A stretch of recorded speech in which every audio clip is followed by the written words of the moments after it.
You're listening to the Flex Success podcast, where we teach you how to be less shit. I'm your co-host Lizzie, and this is Dean. We'll be covering all topics relating to health, fitness, and bodybuilding. Join us as we use our in the trenches experience and up-to-date science to provide you with information that you can actually use. If you like what we do, be sure to give us a like, follow, share, and tag us on social media.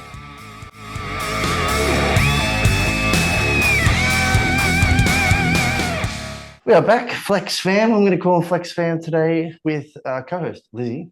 Lizzie, welcome. Hi, Dean. And we're joined today by lovely Chelsea, Flex Coach Chelsea. How are you, Chelsea? I'm great. Thanks so much for having me. An absolute pleasure. I'm not sure how long it has been since we've had you on the podcast, but for any new listeners, Chelsea, who are you? What do you do? And why do you do it? Yep. So I'm Chelsea. I've been working with Flex Success for almost 5 years now, which is crazy. And I also work as an in-person personal trainer in Detroit, Michigan. My passion has always been helping people eat well, train effectively, and feel their best. I was actually a bikini competitor myself. I competed for 5 consecutive years in both Australia and the US in 3 different federations. And so like many competitors, I've been through the highs and the lows of the sport. I know firsthand how structured and all-consuming bodybuilding can be. And I also know how challenging it is to transition out of that stage ready mindset. So now I love working with athletes in the what now phase after the show, helping them build new habits and a strong, sustainable, balanced life post-competition. Love it. Has it really been 5 years? In July. Oh, and that blows my head off. How much do you think we have aged in 5 years, Chelsea? I've gone backwards in my looks, right? Yeah. Exactly. So she agrees with that. No one can see the grays in my beard. I don't specifically have sat further enough away from the camera so nobody knows. Although I would embrace them. Okay, so would I. But Chelsea, in those 5 years, it's been an honor to see you change as well, because we've been working with you through your competition, through the post-competition phase, your pregnancy. How old's your daughter now? Almost 2. Oh, is she nearly 2? Oh my God. Almost in May. Yeah, I know. That's insane. And so it's been great to, see you through all of these different phases. And we're going to introduce the topic of the podcast today, which is life after competitions. And Chelsea is positioned perfectly to coach people in this space, because not only does she have a theoretical understanding of the issues, she's also been there herself. And I think a coach who has been through it can better guide people, because it's important that we have the theory as well as the experience, I think, not only to make clients feel more comfortable, but because some things just don't work out in theory, do they? Yeah. And since I did like each competition that I've done, I actually switched coaches, which I know, sometimes isn't great, but I've like had good experiences and bad experiences. And then just like with my own post-show rebound and where my head was at, I think it's been in a lot of different places. So I think that's all helpful now looking backwards. And even as someone yourself who's had the competitive experience, Chelsea, and the post-comp experience, now the life after competing experience, like you are somebody who comes at this with a lot of background, like knowledge on it, but also practice. And even you've found it difficult at times. Even I've found it difficult, and we're people that are in this space. So I think this is like a really, really important genre for people to consider coaching for, because it's tough.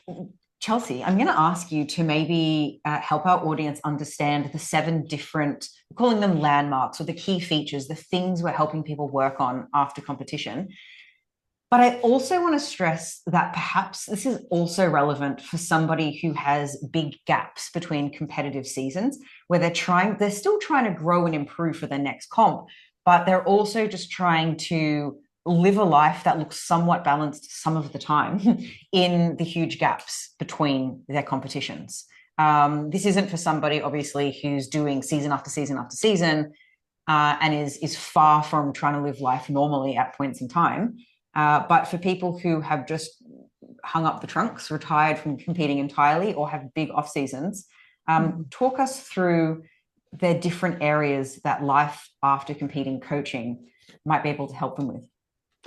Yeah. So like you said, we've we've identified 7 different landmarks that will help post competitors find their new normal. So yeah, I'll just go through them. So the first one being personal identity, which is a big one, maybe one of the biggest, because post show, you might feel the feeling of feeling lost without the bodybuilder identity.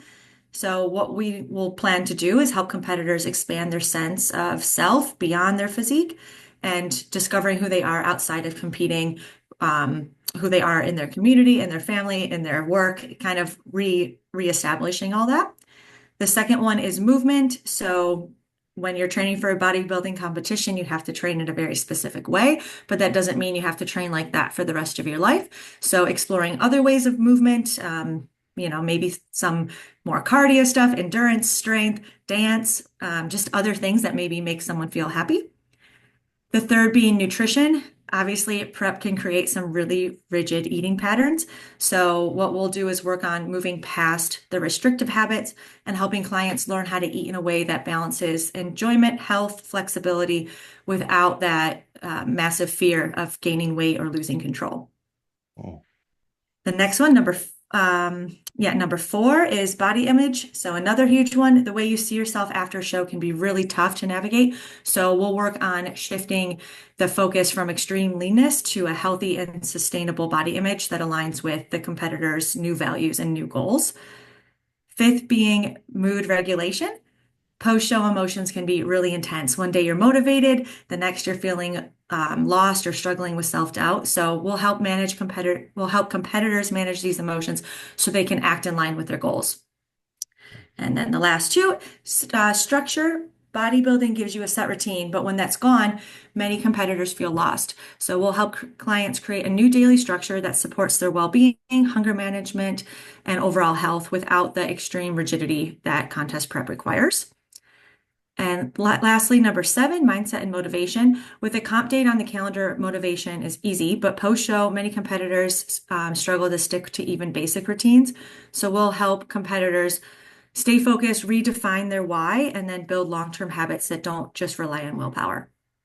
Awesome. Yeah, these things are so integrated and so strong in competitors. Motivation and, they really tie their identity to their body image. Nutrition's on point, movement's on point, and most of the time they seem to love it. And it is interesting to see the 180 that some people do after comps. Like, I no longer need routine. I no longer need to think about my nutrition. Like, I can't believe I used to be so motivated to do that. I can't even get my steps in anymore. Like, people just do a 180, and it doesn't have to be like that. It doesn't have to be, I lift for bodybuilding, or I don't do any exercise at all, or I eat to this bodybuilder routine, or I don't even know what to do with my nutrition. There's so much gray between the black and white. Yeah, I think the difficulty with this particular phase in people's lives to shift from competing is you'll hear this all the time, like the post-comp blues in individuals who are still going back to compete.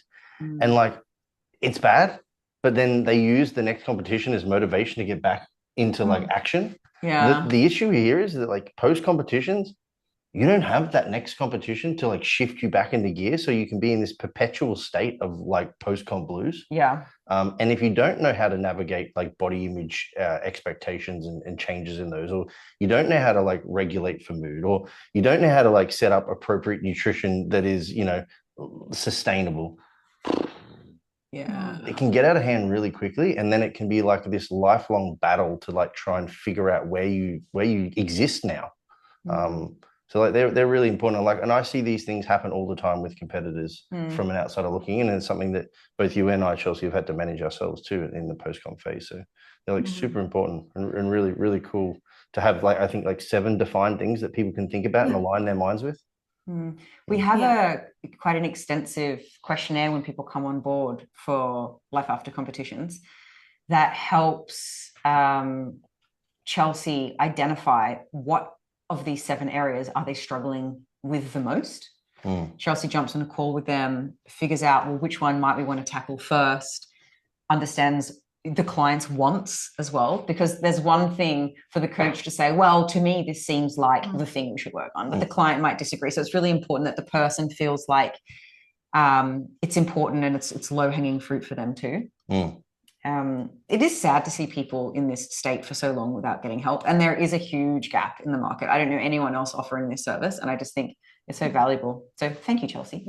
Yeah. And just to go on that, like when I'll have the call with the person, it's a collaborative effort. So it'll be like a number of questions, like what's the most urgent or like causing the most distress. So like maybe extreme post-show body image struggles might take priority, but then also understanding like what's most foundational, because if you could realign the structure, maybe everything else will kind of fall into place a little easier. And then also, what is the client, actually ready to change? Because even if I've identified the number one thing, if they're not actually ready to work on it, then there's no point. Yeah, absolutely. And this phase is different for everyone, right? Like some people are going to come to you and they're going to be okay with their nutrition, and they might just be really struggling with the identity, or vice versa. They might be okay with their identity, but really struggling with the nutrition. Or motivation or structure or something like that. Yeah. And it is interesting, like when people start trickling in for this, isn't it? Like, I think a lot of people don't realize that they're going to struggle until they have, and they've tried to pull themselves out of the hole and they can't, and then they try again and they can't, and like a year later, maybe even more, they're like, okay, I think I need some help now. So like when might people, do you think, should best consider this as an option, I guess? I think personally, Chelsea, I'd love to hear what you think about this. I think straight away, because what's the point of digging yourself into a really deep hole before you reach out for help? Because then there's just further to dig yourself out of. Yeah, so like don't try and think, I'll see how I go, because then you're going to be undoing bad habits, right? But I do also understand that in order to feel okay investing your energy, time, and money into coaching, you have to know that you need it. So it's okay if it's been a while and you've tried and failed a few times. You are welcome to reach out, because that's where most people are when they realize they need help. Yeah. I agree with you on both of those points. Another thing I was thinking, because you've worked with a coach during your whole bodybuilding prep, to just now tackle this on your own, it's like almost like too much freedom. It's good to have somebody to check in with, even if you're not ready to like dive in and fix everything, just so you could have, some accountability, and not just, it's easy to make some mistakes and then sweep things under the rug because you don't have to tell anyone about it. So it's nice if you were to jump on it early, like you mentioned. For sure. I don't know about you, but sometimes I think things and they make sense in my brain, but when I say them out loud, I'm like, oh, that doesn't make sense at all. So having a coach to kind of bounce off, really helpful. Yeah, or even similarly, like the amount of times I've heard people say some things and then I'm like, that this is pretty common, right? And they're like, really? Or that there's like maybe some things that we could consider doing or helping you with that might make this easier, which I'm sure this would be a huge thing that people will experience with you, Chelsea. It's like, hey, I actually have like all of these skills and tools that we might be able to lean on to make this transition less intense or less difficult. So immediately post-comp for somebody who struggled for a while. Yeah, you're right that it can like bring up some shameful feelings. Like if you're feeling like, oh, I just did this whole competition. I was so rigid and structured for this whole time. It was no big deal. But I think what sometimes you don't realize is, even though it might feel like an internal goal, and most of the time it is, there's so many external factors as well. Like number one, just being the stage. You don't want to go up there being embarrassed or not showing your best. And then when all that kind of fades, it's like, oh, well, now what's my why? What is my driving force to like work hard and show up every day and tick off all the boxes? Yeah. And what boxes should I be checking off? Yeah, exactly. What are those boxes? Yeah. Or being accountable to a coach, being accountable to the friends and family that are going to watch you step on stage. Like these things exist in real life too, post-competition. The threat of public humiliation is a pretty good motivator, which doesn't exist after competitions. But so Charles, I thought it might be a good idea if we could pick one or two, we'll see how much time we have, of these 7, and talk through, like unpack it a little bit more. And then maybe you can give us, like you can give the listener some recommendations on how they might work on that thing, like some practical points.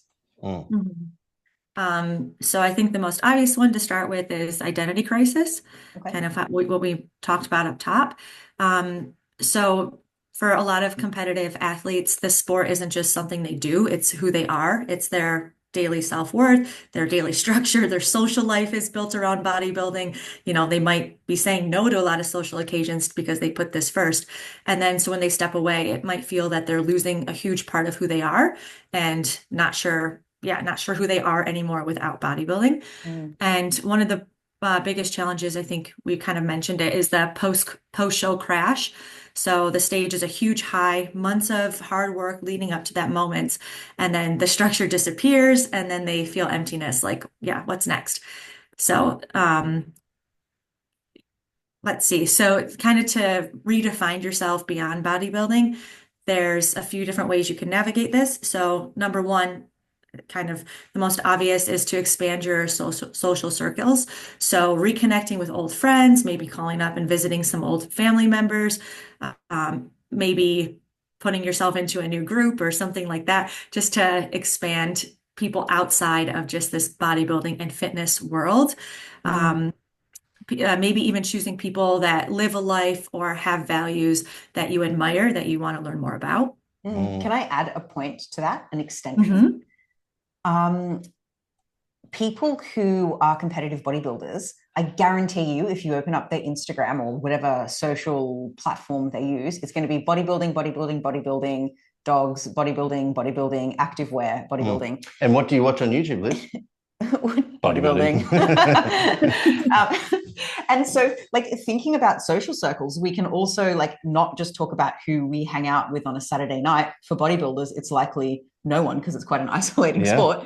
It's not, like, what I'm trying to say is it's not just who you hang out with face to face, which is really important, but also who do you or what do you surround yourself with online or other spaces like YouTube. And I'm not trying to suggest that you should delete Instagram or that you should unfollow every bodybuilder, but maybe trying to think about who do I want to be? Because if we're talking about identity right now, I want to be a better violinist or a better drum player, or I don't know, something.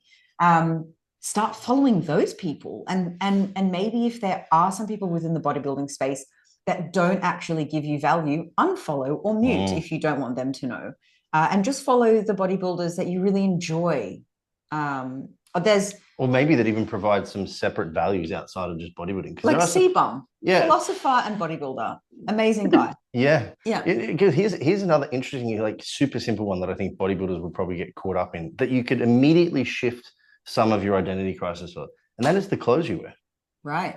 Most bodybuilders, at least, I shouldn't say most bodybuilders, male large bodybuilders wear very loose, very relaxed training-based clothing wear. Okay. And even just for a small shift out of that to wearing a different type of shirt or a different type of jacket or jeans, a different pair of shoes, whatever it may be, is like an easy way for you to go, oh, I'm not just the bodybuilder anymore, you know? Yeah.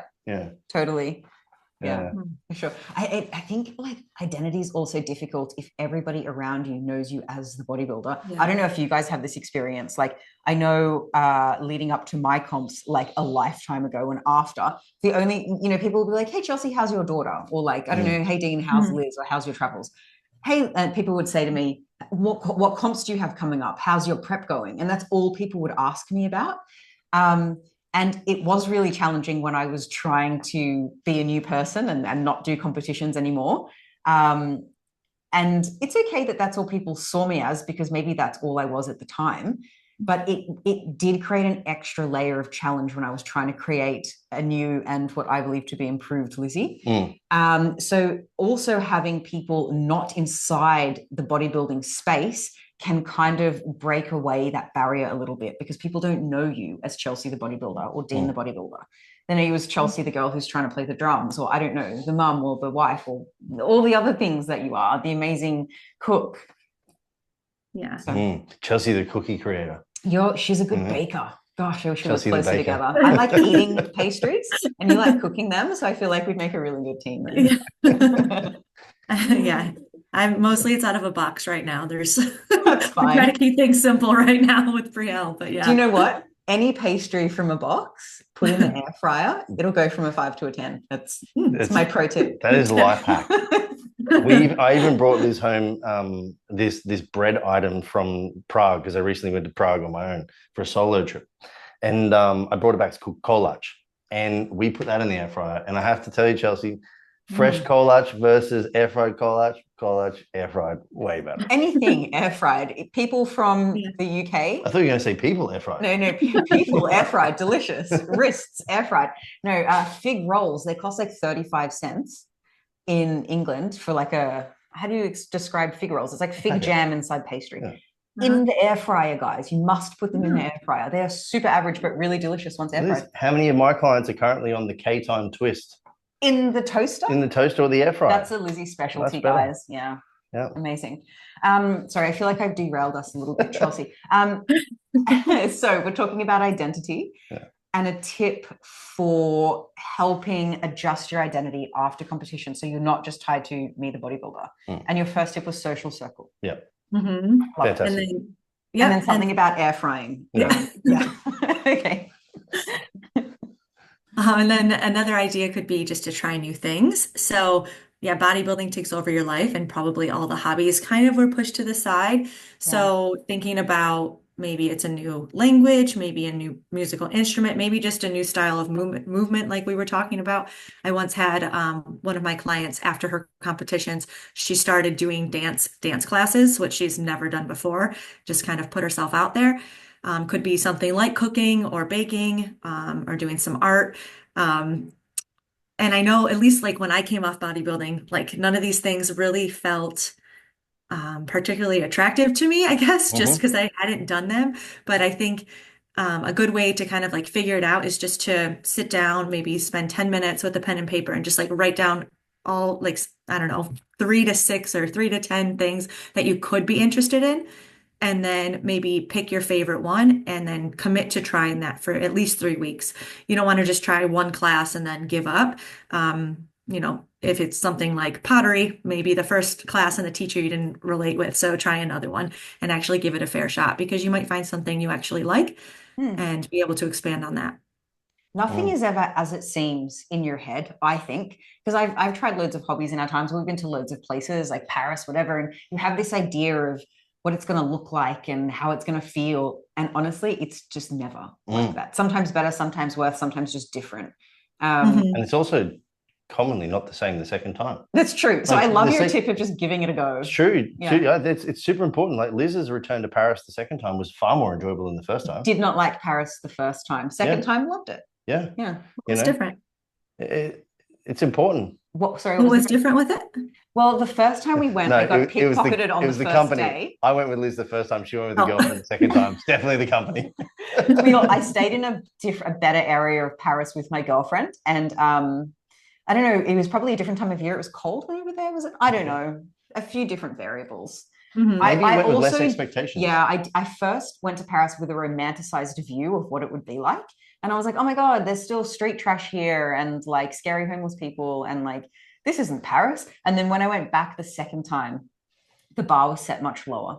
But I mean, that in itself is the same here too, right? Like people think, I'm just going to finish competition. It's all going to be breezy. Now I can do whatever I want. With an eating disorder and an identity crisis. Yeah, this is a bad combination, man. Like there's some freedom here, but you need to learn how to just slowly segue your life, I guess you could say. Yeah, which also might be a good tip, to not just start traveling the weekend after your show and book a 2-week vacation. Maybe try to get back into a good routine before going. Yeah, absolutely. You're going to be on a vacation feeling absolutely starving, like you're let off the leash.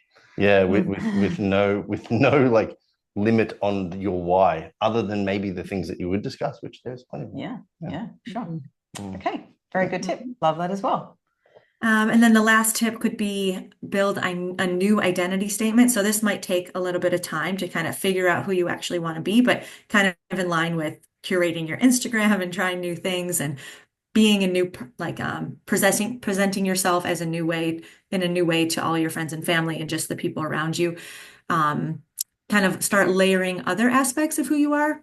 So instead of saying I am a bodybuilder, maybe I love lifting, but I'm also someone who values learning and adventure and personal growth, and kind of filling in the blanks there so you can expand. There's a lot of room for movement within personal growth and adventure. That could mean so many things. Yeah, exactly. And having that room is so helpful too, because maybe adventure 1 month after competition might mean going out for ramen. Quite literally though, right? Shout out to Rory O'Donnell. Hi, Rory. But adventure a year later might be going to Paris with your girlfriend. Like, yeah. Chelsea, could you imagine a mid-30-year-old male who's lived in Australia and Ireland and been a little bit around the world, having never tried ramen? Look, she's like, So no. crazy. Yeah, live a little, right? Live a little, Rory. Be adventurous. All right, cool. No, I think that is actually a massive one. Like you said, I think like I want to be more adventurous. Then you're not tying yourself into this idea of like I'm going to become a guitarist all of a sudden. You know, like I think some people do this a lot. They try and put too much pressure on finding the new thing instead of maybe collectively thinking about like a concept. Yeah. You know, being more adventurous, or I want to try new things. It doesn't have to be a specific thing. Speed dating. Oh, I think that would be so fun. I would love to go on speed dating and just like make people feel really awkward. I don't know why I love it, but I love making people feel awkward. You have my permission to go on speed dating. Can I please? 100%. I would love to. Oh my God. So long as you record this is the adventure I want to go on. Ramen and then speed dating.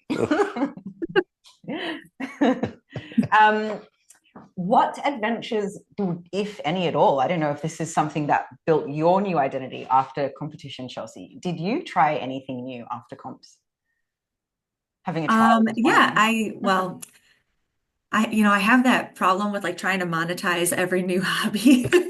My partner always says, he's like, can you just do something for fun? But I tried candle making with my mom. We do experience gifts for Christmas, and it was so much fun and easy. And then it was just like post-COVID, and I came up with a concept of like people are working out at home. So it's like hard to differentiate the space that you live in and then work out in and like do all the things in. A lot of people are like doing their Peloton in their laundry room is kind of the people I run into.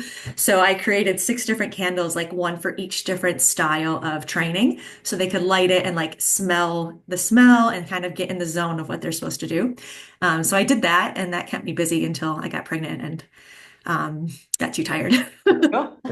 So for example, if you were on a bike doing Peloton in the laundry, you'd used to be able to smell, you used to be smelling like fabric softener and cotton, but you could light the candle and it might be like the mountains. Yeah. So the one that I did, it was like a grapefruit and citrus, because that like got you, I forgot all this stuff I had listed before, but yeah, it like helped you do faster, harder cardio. Right. That's a cool concept. Okay. I like it. And then you made it business. Yeah, for about 6 months. And then since I was doing it all, it was just too much. So maybe I'll revisit it at one point. Yeah. You don't have to marry your hobbies. No. They can come and go when they serve you. Okay.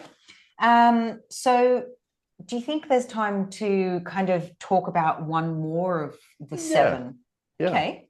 Your choice, Chelsea. Would you like to kind of unpick one of the other 7 landmarks that people might struggle with? So yeah, we just talked about identity. So maybe now we talk about motivation. Sure.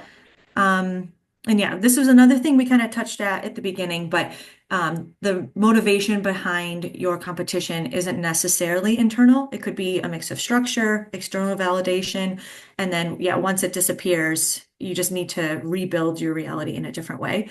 So once the structure is removed, many people feel lost. And then when they can eat and train however they want, they don't know how to make the sustainable choices. Maybe they're also lacking external accountability, like we mentioned. So not having the coach anymore, somebody to keep them on track. And then nothing to replace the why. So the reason why to eat clean and train hard was the stage for so long. And now there's nothing like pulling them towards healthy habits. Kind of like you mentioned, like they can just do whatever they want. So then, yeah, the question is, how do you regain motivation in a way that actually lasts? So now regain motivation in a way that actually lasts. So if competing was your main motivator, Mhm. coming up with something else that's meaningful. So maybe tying it to a core value. So that could be something like self-care. Like nobody else can take care of my body for me. So staying active and eating healthy is something that I do as a part of showing up for myself.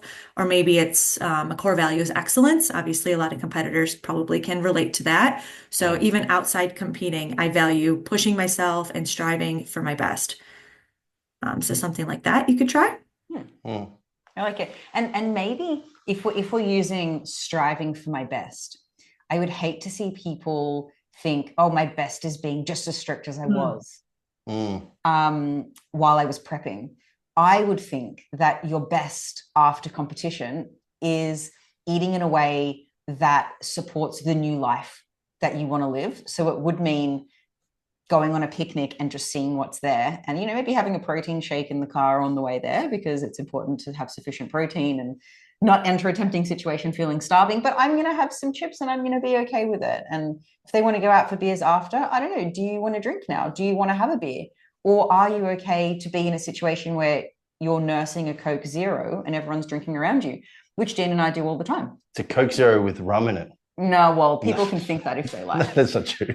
In Spain, they have lots of zero alcohol beers, and I like the taste of beer, so I'm drinking loads of zero alcohol beers. Except the other night, I got 3/4 of the way through one and realized the lady didn't give me an alcohol-free one, which I was annoyed at because I don't like drinking just because, I enjoyed momentarily seeing the devastation on Liz's face when she realized she drank 3/4 of a full beer.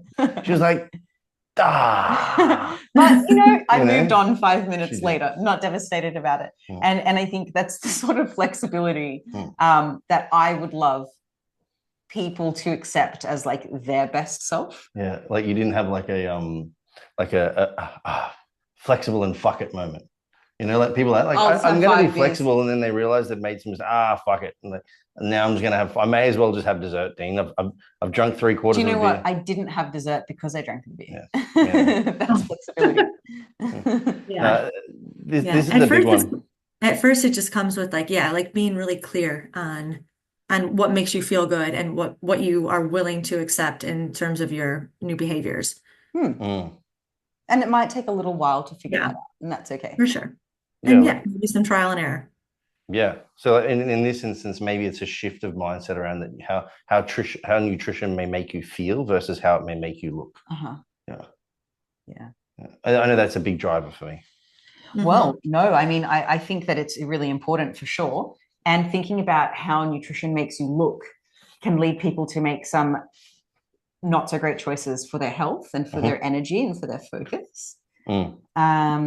And the focus for so long has been on your body, how your body looks. And maintaining that focus isn't so healthy after competitions is over, because people either lose conditioning or size or both.